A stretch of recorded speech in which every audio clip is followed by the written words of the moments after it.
মামলায় নাম থাকলেই ঢালাওভাবে কাউকে পুলিশ গ্রেপ্তার করবে না বলে জানিয়েছেন পুলিশ মহাপরিদর্শক বাহারুল আলম। বলেছেন, সংস্কারের মাধ্যমে পুলিশকে জনবান্ধব করা হচ্ছে। বাহিনী আগের মতো মারণাস্ত্র ব্যবহার করবে কিনা সেই বিষয়ে ভাবার সময় এসেছে বলেও জানান তিনি। দায়িত্ব নেওয়ার পর প্রথমবার পুলিশ হেডকোয়ার্টার্সের সংবাদ সম্মেলনে সকালে এসব বলেন আইজিপি। জঙ্গিবাদের আশঙ্কায় সম্প্রতি বাংলাদেশ ভ্রমণে যুক্তরাজ্যের সরকার ট্রাভেল অ্যালার্ট দিলেও এ ধরনের কোনো হামলার সুনির্দিষ্ট তথ্য নেই পুলিশের কাছে। তবুও বিষয়টিকে সর্বোচ্চ গুরুত্ব দিয়ে সতর্ক অবস্থায় আইন শৃঙ্খলা বাহিনী, জানালেন নবনিযুক্ত পুলিশ মহাপরিদর্শক। ওই টেরর অ্যালার্টটা আমরাও দেখেছি ইউকের সাইটে, এবং যেহেতু তারা দিয়েছে এবং তাদের ইন্টেলিজেন্স আমরা মনে করি আমাদের চেয়ে ভালো, সেজন্য আমরা ওটাকে গুরুত্ব দিচ্ছি। বৃহস্পতিবার সকালে সংবাদ সম্মেলনে সার্বিক নিরাপত্তা পরিস্থিতি নিয়ে কথা বলেন পুলিশ প্রধান। জানান, রাজনৈতিকভাবে পুলিশকে আর ব্যবহার করা যাবে না। রাজনৈতিক উদ্দেশ্য সাধনের জন্য ব্যবহৃত না হয়, এটা আপনাদের মতো আমি সহ আমার পুরো পুলিশ বাহিনীর এই দাবি। পুলিশ মহাপরিদর্শক বলেন, জুলাই আগস্ট গণঅভ্যুত্থানে পুলিশের গুলিতে হত্যাকাণ্ড ঘটলেও ভবিষ্যতে এ ধরনের পরিস্থিতি এড়াতে অস্ত্রনীতিমালা তৈরির প্রয়োজন। মূল কাজ আমার যেখানে জীবন রক্ষা করা, সেখানে তার আর্মামেন্টোরিয়াম কিরকম হবে, আমার মনে হয় যে উই শুড ডিসাইড নাও। আমার বিশ্বাস সংস্কার কমিশনের কি এটা আছে, এবং ওনারা আমাদের কাছ থেকে টাইম টু টাইম তথ্য এবং তথ্য চাচ্ছেন, আমরা দিচ্ছি। মিথ্যা মামলা দিয়ে নিরীহ মানুষকে ফাঁসালে ব্যবস্থা নেওয়া হবে বলে জানান আইজিপি। সারা দেশে এসব মামলা তদন্তে সাবেক ও বর্তমান পুলিশ সদস্যদের নিয়ে 8টি টিম গঠন করা হয়েছে। বিনা তদন্তে পাইকারি হারে কাউকে গ্রেফতার করব না, নাম থাকলেই গ্রেফতার করে ফেলতে হবে, এটা কিন্তু আইনেও নাই।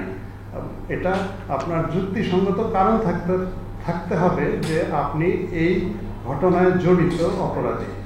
ছাত্র আন্দোলনে গুলি বা সরাসরি হত্যার নির্দেশদাতা কেউই দায় এড়াতে পারবে না বলে মন্তব্য করেন আইজিপি। বাহিনীর কেউ এখনও আগের সংস্কৃতি মনের মধ্যে লালন করলে তাদের পরিবর্তনের তাগিদ দেন পুলিশ প্রধান। Khaled Raihan, independent news, Dhaka. চট্টগ্রামে আইনজীবী সাইফুল ইসলাম আলিফ হত্যা মামলার অন্যতম আসামি চন্দন দাসকে গ্রেপ্তার করা হয়েছে। বুধবার রাতে কিশোরগঞ্জের ভৈরব স্টেশন থেকে তাকে গ্রেপ্তার করা হয়। সাইফুল হত্যার ঘটনায় তার বাবার করা মামলায় 1 নম্বর আসামি এই চন্দন দাস। পুলিশ জানিয়েছে, চন্দন চট্টগ্রাম থেকে পালিয়ে ভৈরব স্টেশনে অবস্থান করছিল। এমন তথ্য পেয়ে বিশেষ অভিযান পরিচালনা করে চট্টগ্রাম মেট্রোপলিটন পুলিশ। স্টেশন এলাকা থেকে তাকে গ্রেপ্তার করা হয়। গত 26শে নভেম্বর রঙ্গম সিনেমা হলের গলিতে সাইফুলকে কুপিয়ে হত্যার ঘটনায় বিভিন্ন সিসিটিভি ও ভিডিও ফুটেজ দেখে তার সংশ্লিষ্টতা পাওয়া গেছে। এ ঘটনায় এখন পর্যন্ত 40 জনকে গ্রেপ্তার করেছে পুলিশ। মামলা হয়েছে 6টি।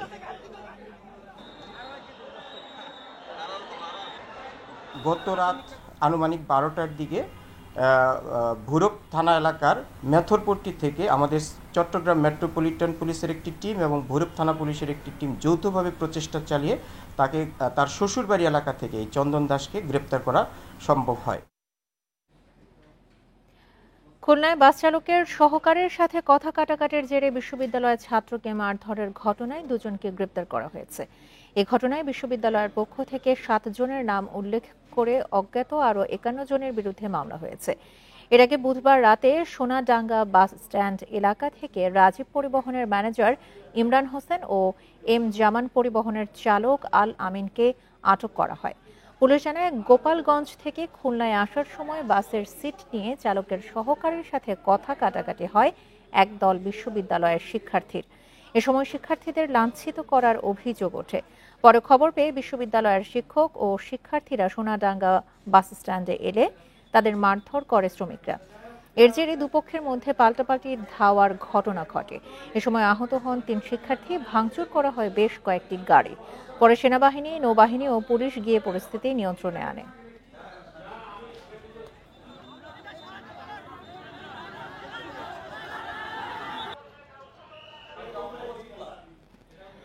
খেলাপি ঋণ আদায়ে চট্টগ্রামের খাতুনগঞ্জে বিএসএম গ্রুপের কার্যালয়ের সামনে অবস্থান কর্মসূচি পালন করছে ন্যাশনাল ব্যাংকের কর্মকর্তারা। সকালে খাতুনগঞ্জে ভোগ্যপণ্য আমদানিকারক প্রতিষ্ঠানটির সামনে অবস্থান নেয় তারা। ন্যাশনাল ব্যাংকের খাতুনগঞ্জ শাখার প্রিন্সিপাল অফিসার মোহাম্মদ আবু ফারুকি জানান, এ প্রতিষ্ঠানের মালিকানায় থাকা মেসার্স মাসুদ ব্রাদার্স 220 কোটি টাকা ও রুবি ফুড প্রোডাক্টস 180 কোটি টাকা ঋণ নিয়ে পরিশোধ করেনি। নানাভাবে চেষ্টা করেও অর্থ আদায় সম্ভব না হওয়ায় তাদের বিরুদ্ধে আইনগত ব্যবস্থা নেওয়ার পাশাপাশি সামাজিক প্রতিরোধ গড়ে তুলতে এই আয়োজন বলে জানান তিনি। গত সেপ্টেম্বর থেকে ঋণ খেলাপিদের বিরুদ্ধে এমন সামাজিক প্রতিরোধ গড়ে তুলে অন্তত 800 কোটি টাকা উদ্ধার করা সম্ভব হয়েছে বলেও জানান ব্যাংক কর্মকর্তারা। আমরা ওনাদেরকে অবগত করছি এবং নোটিশ দিছি এবং খুব শীঘ্রই অর্থঋণ মামলার জন্য আমরা নোটিশ দিছি।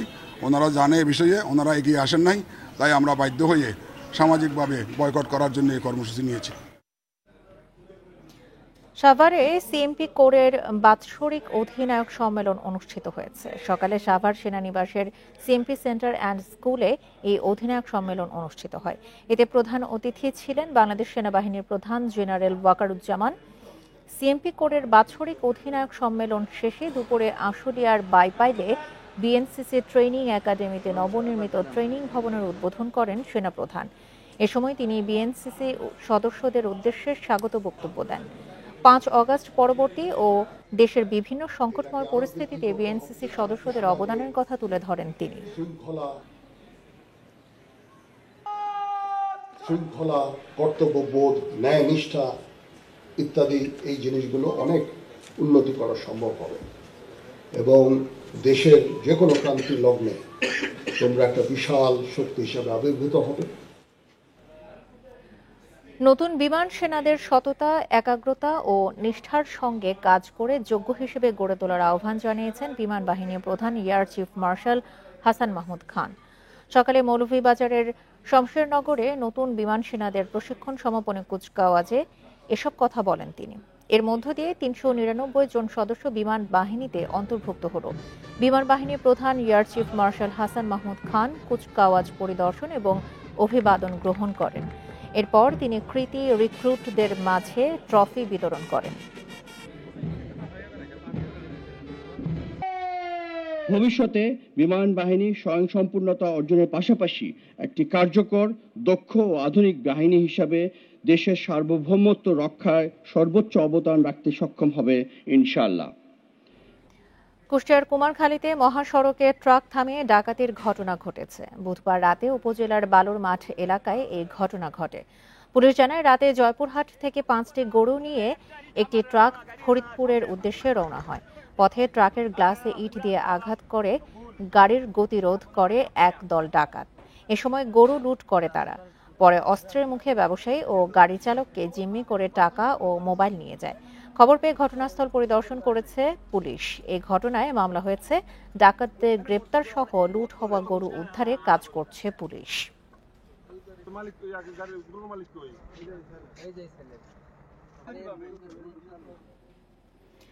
কুষ্টিয়ার দৌলতপুরে বিদেশি পিস্তলের 2টি ম্যাগাজিন ও 1 রাউন্ড গুলি সহ এক অস্ত্র কারবারিকে আটক করেছে বিজিবি। দুপুরে বিজিবি 47 ব্যাটালিয়ন দপ্তরে সংবাদ সম্মেলনে এই তথ্য জানানো হয়। বিজিবি জানায়, বুধবার রাতে ডিগ্রির চল এলাকায় একটি অস্ত্রের চালান হাত বদল হবে এমন তথ্যের ভিত্তিতে সেখানে অভিযান চালানো হয়। এ সময় চিহ্নিত অস্ত্র কারবারি জুয়েল রানাকে আটক করা হয়। পরে জিজ্ঞাসাবাদে তার কাছে একটি বিদেশি পিস্তলের 2টি ম্যাগাজিন ও 1 রাউন্ড গুলি জব্দ করা হয়। আটক জুয়েলকে দৌলতপুর থানায় হস্তান্তর করা হয়েছে। তার বিরুদ্ধে অস্ত্র আইনে মামলা করেছে বিজিবি। একটি অটোমেটিক পিস্তল, তার সাথে 2টো ম্যাগাজিন এবং 1 রাউন্ড গুলি ছিল এবং সে এই অস্ত্রটি বহন করে অন্য একজনকে দেওয়ার জন্য যাচ্ছিল, যা আমরা পথিমধ্যে আটক করতে সক্ষম হই এবং আমরা এর অংশ হিসেবে আরও কিছু অভিযান সামনে কন্টিনিউ করব, যার উদ্দেশ্য হবে এই ধরনের অবৈধ অস্ত্রের পরবর্তী বিস্তার রোধ করা।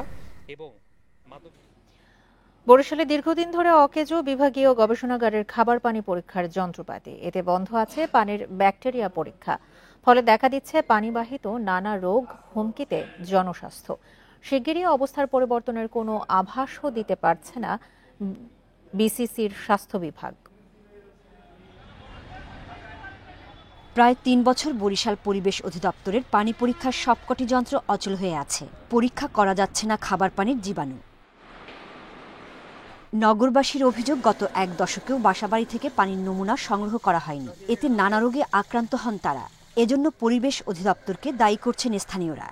নিয়ম আছে যে প্রতি সপ্তাহে স্যাম্পল কালেকশন করে এর একটা রিপোর্ট দেওয়া উচিত, কিন্তু আমি 2-4-10 বছরেও আমি এই জিনিসটা দেখছি না। তারা এসে দেখতো কিরকম পানি আছে, পরীক্ষা নিরীক্ষা করতো, কিন্তু আমরা তখন দেখতে পাচ্ছি না। আমরা তো দেখি যে পানি পরিষ্কার আছে। মাঝে মাঝে পেটে ব্যথা করে, মাঝে মাঝে বমি হয় পানি খাইয়া। আগে প্রতি সপ্তাহে হোটেল, রেস্তোরাঁ, নলকূপ, পুকুর থেকে পানির নমুনা সংগ্রহ করে গুণগত মান পরীক্ষা করা হতো। বর্তমানে পরীক্ষা না করায় বাড়ছে পানিবাহিত রোগ। পরিশুদ্ধের কার্যক্রমটি এটা যত দ্রুত সম্ভব সম্পন্ন করব। আমরা আসলে বিভিন্ন বস্তি এলাকায় খোঁজ নিচ্ছি এবং আমাদের বরিশালের যারা ডার্মাটোলজিস্ট রয়েছে তাদের কাছ থেকেও আমরা জানতে পেরেছি যে চুলকানির মাত্রাটা বেড়ে গেছে। নতুন যন্ত্রপাতি এলে আবার পানির নমুনা পরীক্ষা করা হবে, জানিয়েছে পরিবেশ অধিদপ্তর। বেস্ট প্রজেক্ট, সেই প্রজেক্ট থেকে আমরা যন্ত্রপাতি স্থাপনের বিষয়ে জানিয়েছি এবং ওনারা এই রিকোয়ারমেন্টটা মেজারমেন্ট করেছেন।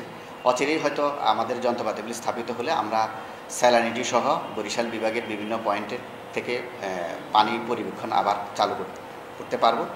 বরিশাল মহানগরীতে প্রায় 4.5 লাখ মানুষের বসবাস, আর ছোট বড় 3000 হোটেল, রেস্তোরাঁ ও খাবার দোকান রয়েছে। Independent news. অনুপ্রেরণাদায়ী এবং প্রভাবশালী 100 নারীর তালিকা প্রকাশ করেছে ব্রিটিশ সংবাদ মাধ্যম বিবিসি। সেই তালিকায় এবার জায়গা পেয়েছেন কুড়িগ্রামের রিক্তা আক্তার বানু। নিজের চেষ্টায় বিশেষ চাহিদা সম্পন্ন শিশুদের জন্য স্কুল প্রতিষ্ঠা করে প্রশংসিত হয়েছেন তিনি। অনন্য এই কাজের স্বীকৃতি পেয়ে খুশি রিক্তা ও তার স্কুলের শিক্ষকরা। জলবায়ু কর্মী, সংস্কৃতি ও শিক্ষা, বিনোদন ও ক্রীড়া, রাজনীতি ও অ্যাডভোকেসি, বিজ্ঞান, স্বাস্থ্য ও প্রযুক্তি, এই 5 ক্যাটাগরিতে 100 নারীর তালিকা তৈরি করেছে বিবিসি। বিশ্বের বিভিন্ন প্রান্তে যারা কঠিন পরিস্থিতি ও প্রতিবন্ধকতা থাকা সত্ত্বেও সমাজে বড় পরিবর্তন এনেছেন।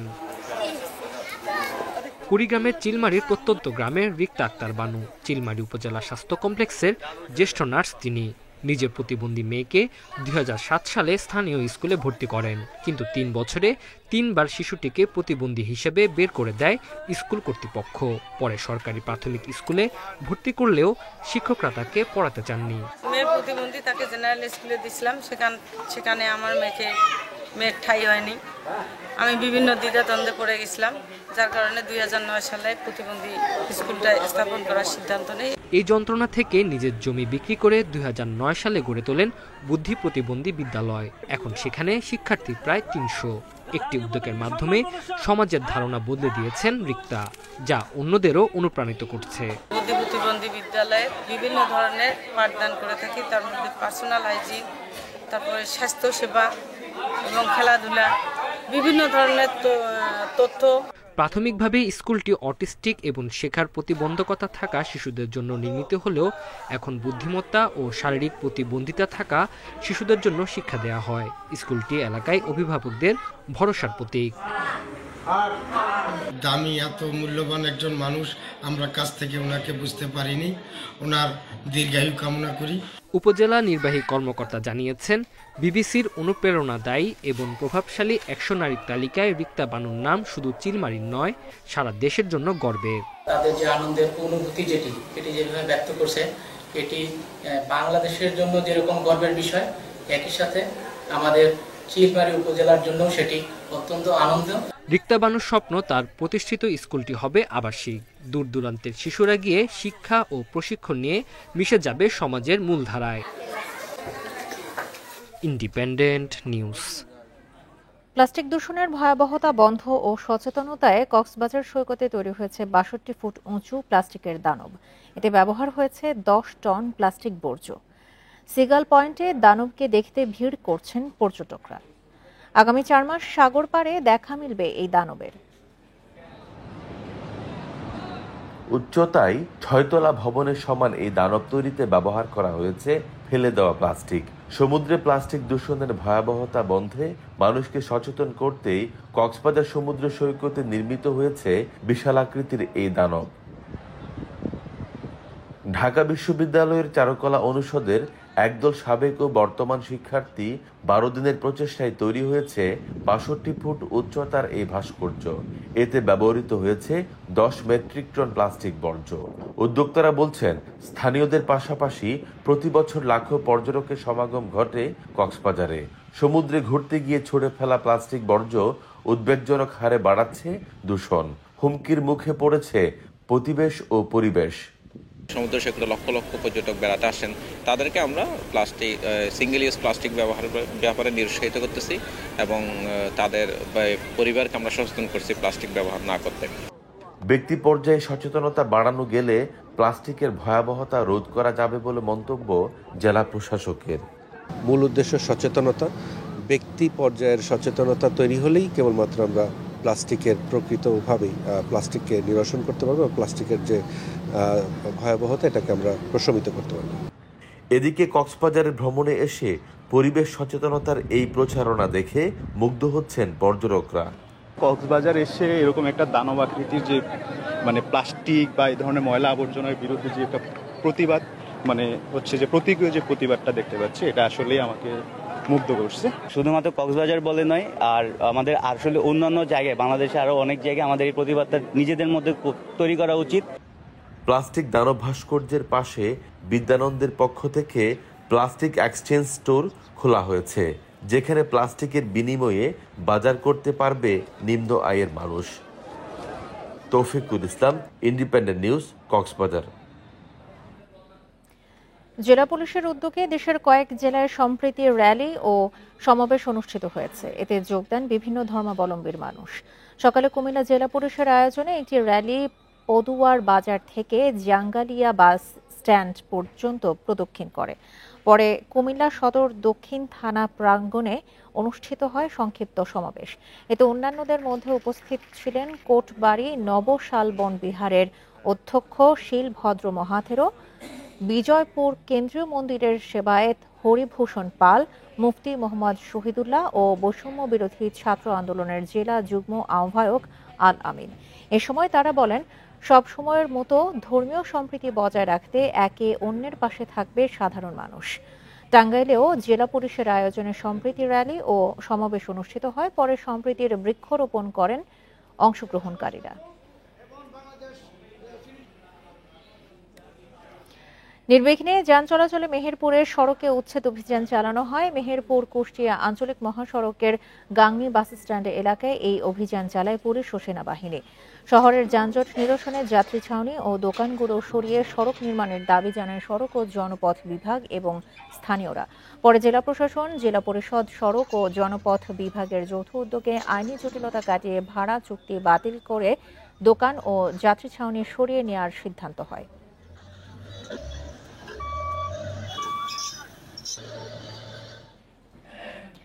মেহেরপুরে আমন ধান ও চাল সংগ্রহ অভিযানের উদ্বোধন করা হয়েছে। সকাল 10টার দিকে জেলা খাদ্য গুদামে ধান ও চাল সংগ্রহের উদ্বোধন করেন জেলা প্রশাসক সিফাত মেহনাজ।